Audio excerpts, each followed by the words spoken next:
Hey everyone, how are you? Welcome to part 2 of my discussion on YouTube Skeptics.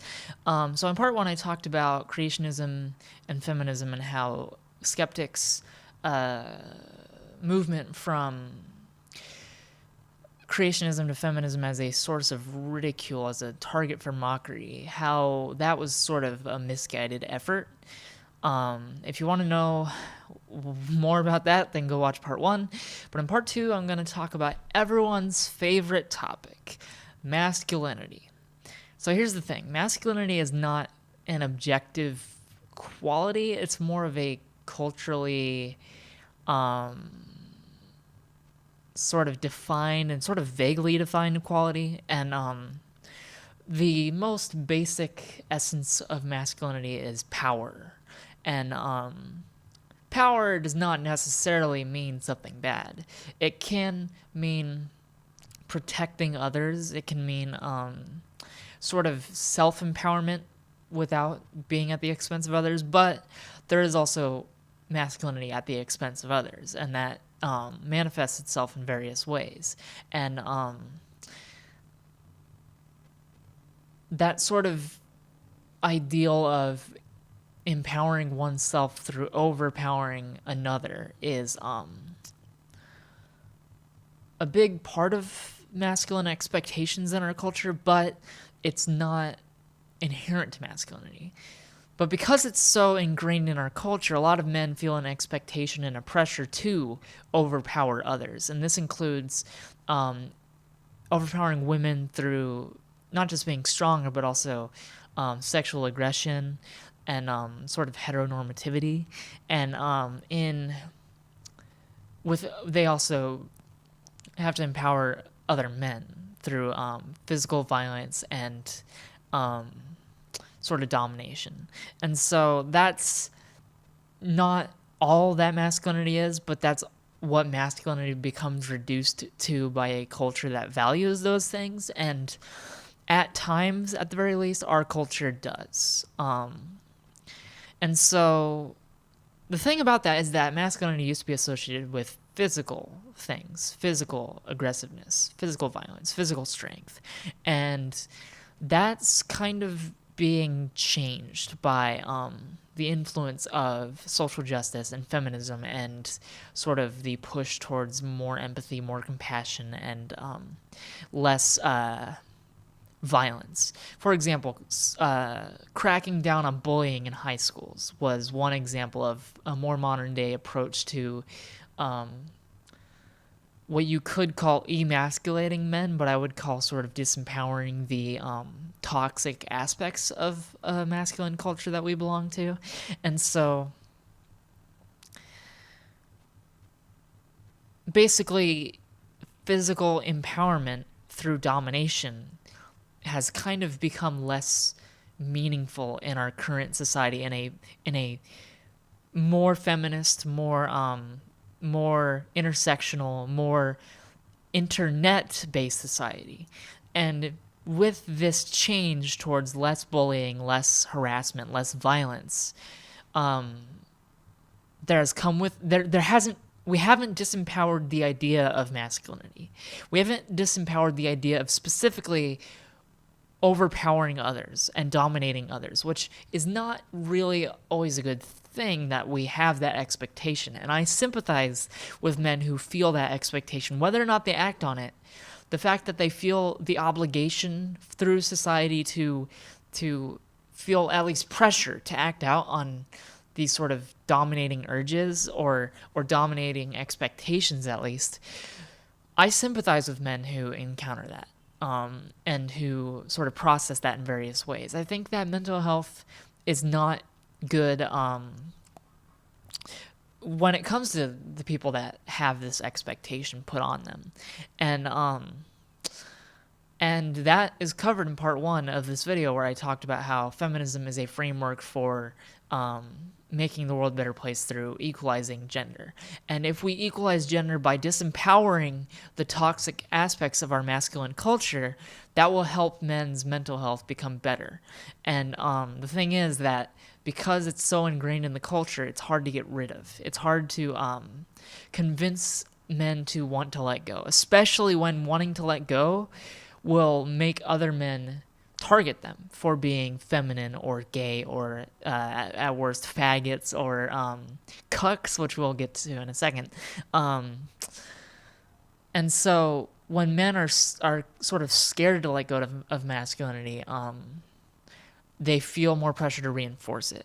And in a post-digital world, we are seeing a sort of shift in the way that masculine domination enacts itself. And instead of this sort of football player jock type of punch and kick and fuck kind of macho man, there's this new sort of push towards an intellectual masculinity. And I don't know if this is a reclamation of masculinity for these men, but it's sort of a enforcement of a new masculinity that is centered around intellectual domination, psychological domination.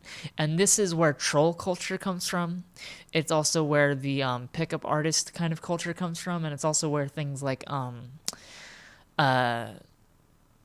the alpha male cuck mangina white knight sort of accusing other men sort of culture comes from. And that is tangential to these skeptics. I don't believe that these skeptics are sort of the front and center sort of representatives of this intellectual masculinity bravado that I mentioned through troll culture and things like that. But I believe that those kind of people are in the ranks of the audiences of this skeptic community, and this skeptic community sort of also engages in a form of sort of intellectual domination. And so the thing about that is that they don't seem always, sometimes, but always, they don't always seem interested in learning or sort of evaluating their own perspective or informing their own perspective through debate and through discussion. They oftentimes seem more interested in being right. And being right, winning an argument, is a sort of domination sort of mentality of, if I'm right, then I win. And if I win, then this other person loses. And that's sort of how I feel they approach feminism and how they approach social justice, is if I can make them look bad, then I win. And that's a form of sort of psychological domination. And these guys have almost created an identity politic around rationality. They try to refer to themselves as sort of rational, more rational than others. And they appeal to sort of a more centrist, more moderate perspective and claim this as default rational, which I could get into the problems of the political spectrum in a different video if anybody's interested in that. But for this video, I'm talking about these skeptics who sort of flex rational as a sort of means of flexing masculine.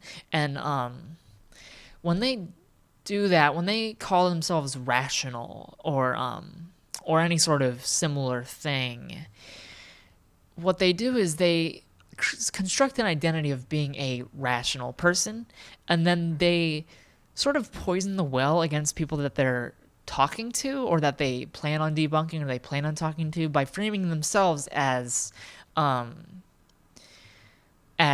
rational person. Their identity is constructed around being rational, and by subtraction implying that the people they're talking to are not rational.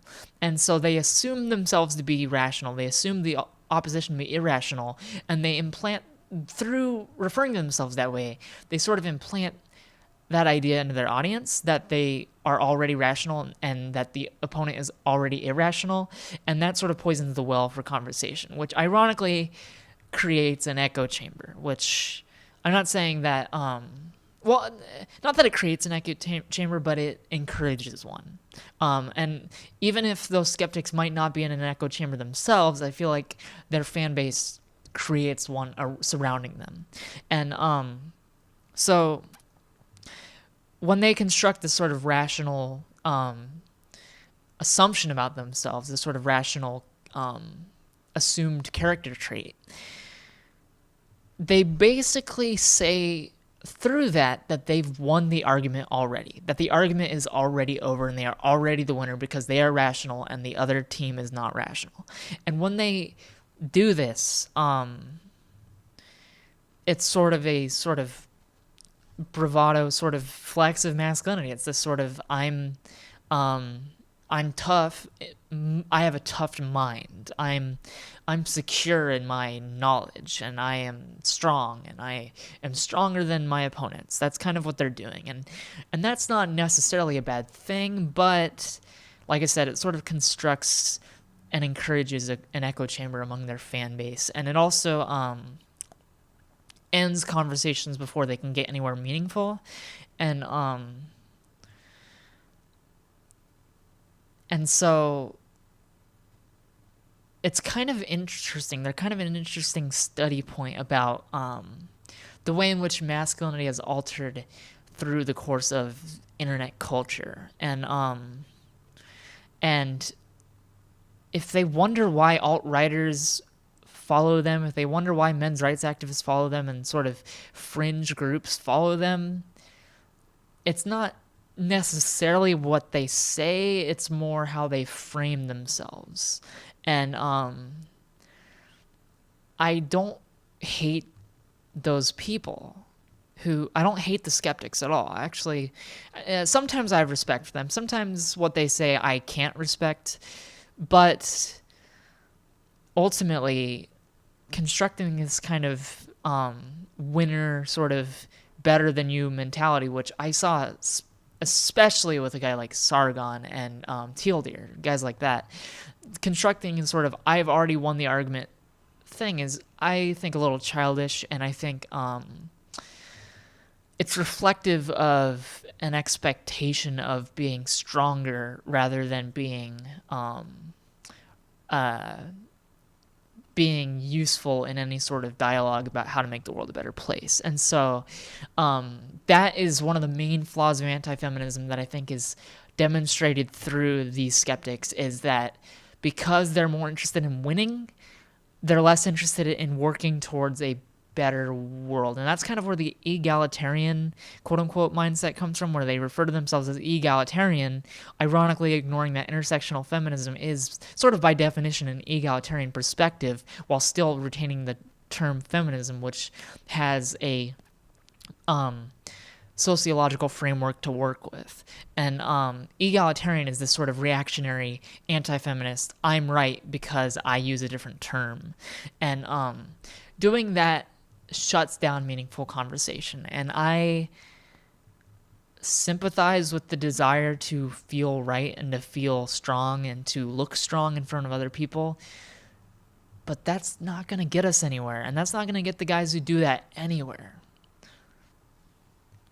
Anyways, that's my thoughts on the skeptics in general. I am sympathetic, but I think that they're completely wrong about trying to debunk feminism, and I think that their approach to issues is self-defeating and encourages echo chambers. But if you disagree with that, let me know. I am interested. I'm interested if you follow those guys, if you like any of those guys, or even if one of these skeptics is watching, if you have any opinions on this. I'd like to know, but of course I do hope that we can keep it a little civil. If not, then I'll have to make passive-aggressive comments about how I'm so rational. No, I won't do that. But, yeah, have fun. Have a good day. Have a good meal. Whatever you eat next, I really hope it tastes good, because I'm fucking hungrier now. Alright, see ya.